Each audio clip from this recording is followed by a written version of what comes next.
All right. So you know what they say. Opinions are like a-holes. If you're seeing too many, stop watching The View. Over there, they said it was obvious Trump was connected to Epstein. But isn't it obvious that that Trump was involved with Epstein? I mean, mentioned there over are 1,000 more times. pictures of him with Epstein than pictures of Kim Kardashian of herself. Yes. Right.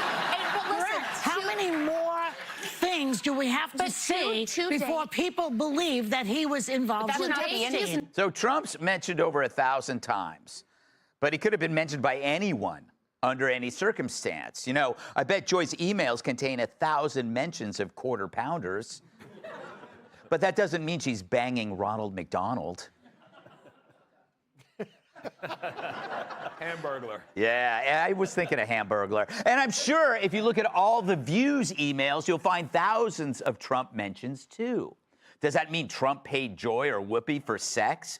If that were true, he would have leaned into the bullet in Butler, Pennsylvania.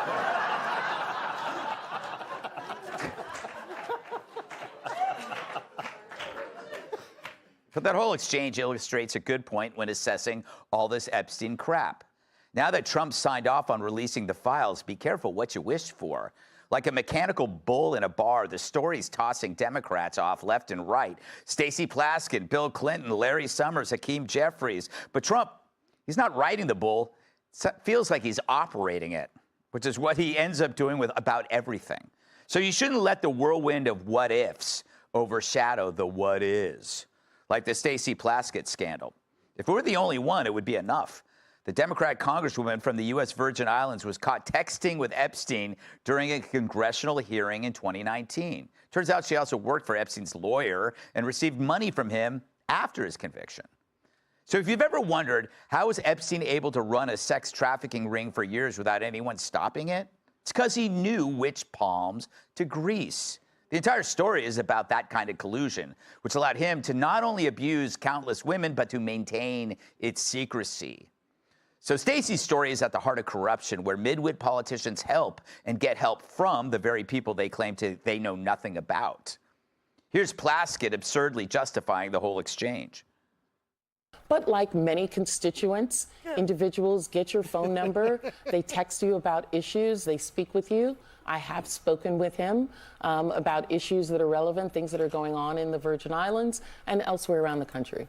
Right, but on that day that we're talking about, you initiated the text exchange at 7:55 in the morning. So why were you even texting with Epstein at the time? He was a known sex offender then. Sure. You know, I explain to people, I've been a prosecutor for many years. And there are a lot of people who have information that are not your friends, that you use to get information to get at the truth. I think we just did. Yeah, Epstein was a constituent, and Dylan Mulvaney was a MILF. So that's a big deal, and we should probably get to the bottom of it. But here's the other reason we should slow down with all this.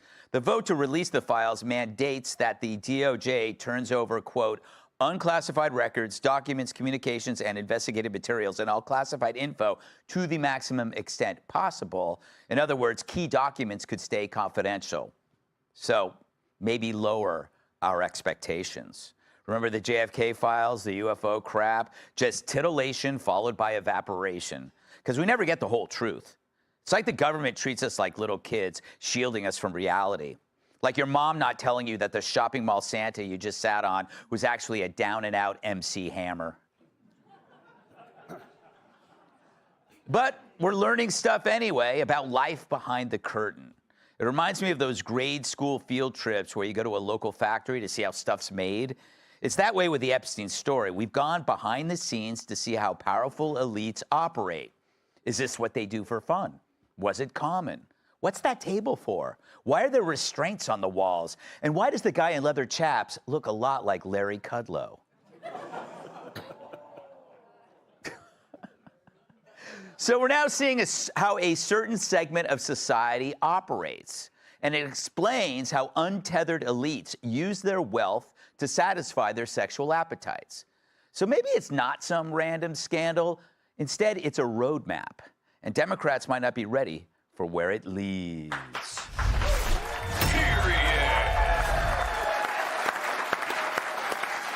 Charlie, you're probably sick of talking about this, but it's because it's like a big pile of crap, and you got to sift through it and find the stuff. What interests you? Yeah, and I think you're right about it. I think that you do want to sort of temper what might come out next, but what's really important is what's already come out. Yeah. The whole story that we know as we know it is shocking and horrifying, and we'll see whether or not more names surface, more things come out. But just the thing with the Stacey Plaskett lady, it's she was literally texting with him. He was telling her what to ask about Donald Trump. And then if you look at the transcript, she's asking exactly what he texted her to ask during the hearing. Not asking Trump, but asking about Trump. And so, the idea that she is clearly, that's a constituency of one.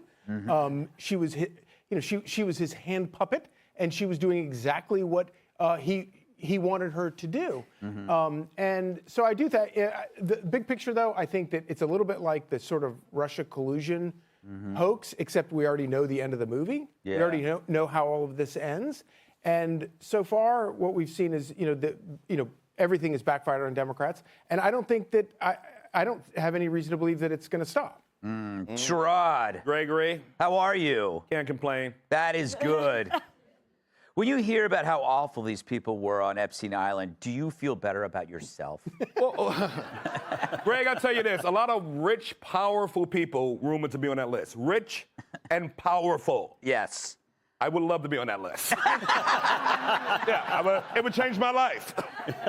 You'd be like, Sherrod was doing better than we thought. Yes. He was on the list right after Bill Clinton. No, it's like, you would make that deal? It would go, I would buy my mama a house with that information.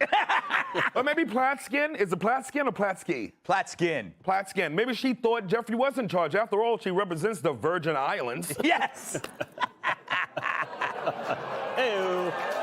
This crowd don't deserve me. I find the audience is very sensitive to certain jokes today. Did you notice that? It's because they saw the Christmas tree out front. They all want to get a gift from Santa.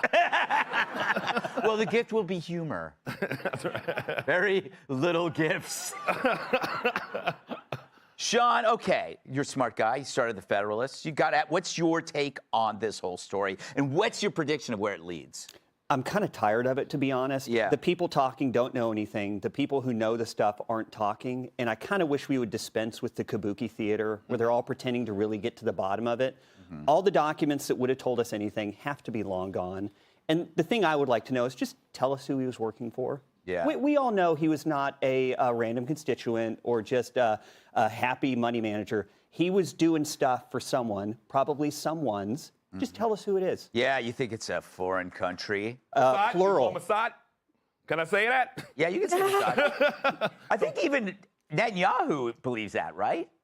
Yeah, he said it today. Yes. There's an article he tweeted today about how Epstein was involved in Israeli politics, but against Netanyahu, that he's trying to rig the 2019 elections for Ehud Barak. Which makes sense. Oh. It does make sense because Epstein would not like Netanyahu. And right? Ehud Barak stayed at his house in New York, didn't he? I don't know. And then what about Barack Hussein Obama? Never heard of him. Leave that black man out of this. All right, Kat, you want to jump in? I know that this is quite a topic we've covered this week. Uh-huh. Yeah. Sure is. I want to know if she came up with it herself or who told her that it was a convincing argument that he was her constituent.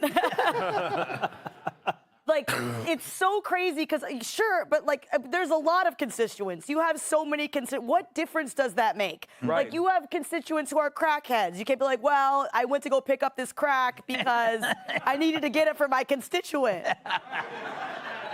I just can't wait until a man uses it to justify an affair. Yes. Like, this woman was my constituent. I had to let her blow me. Oh, it's funny when a girl says it. You know, it's like, you know what it is? It's like we have millions of viewers, and it's like just because they have the TV show on in prison. Yeah. It's like, those are still inmates who did horrible crimes. I feel like it's political advice that you wouldn't think anyone needs. That, like, yes, you're there to serve your constituents, but the pedophiles get a lower spot on the list. Yes. Yeah, it's Virgin Islands. Can't you speak to, like, the Mighty Sparrow or somebody else who live on the island? There's other people who live in the Virgin Islands you can speak to. Yes. But sometimes you got to talk to criminals to really find out. That's how they do it on Law and Order.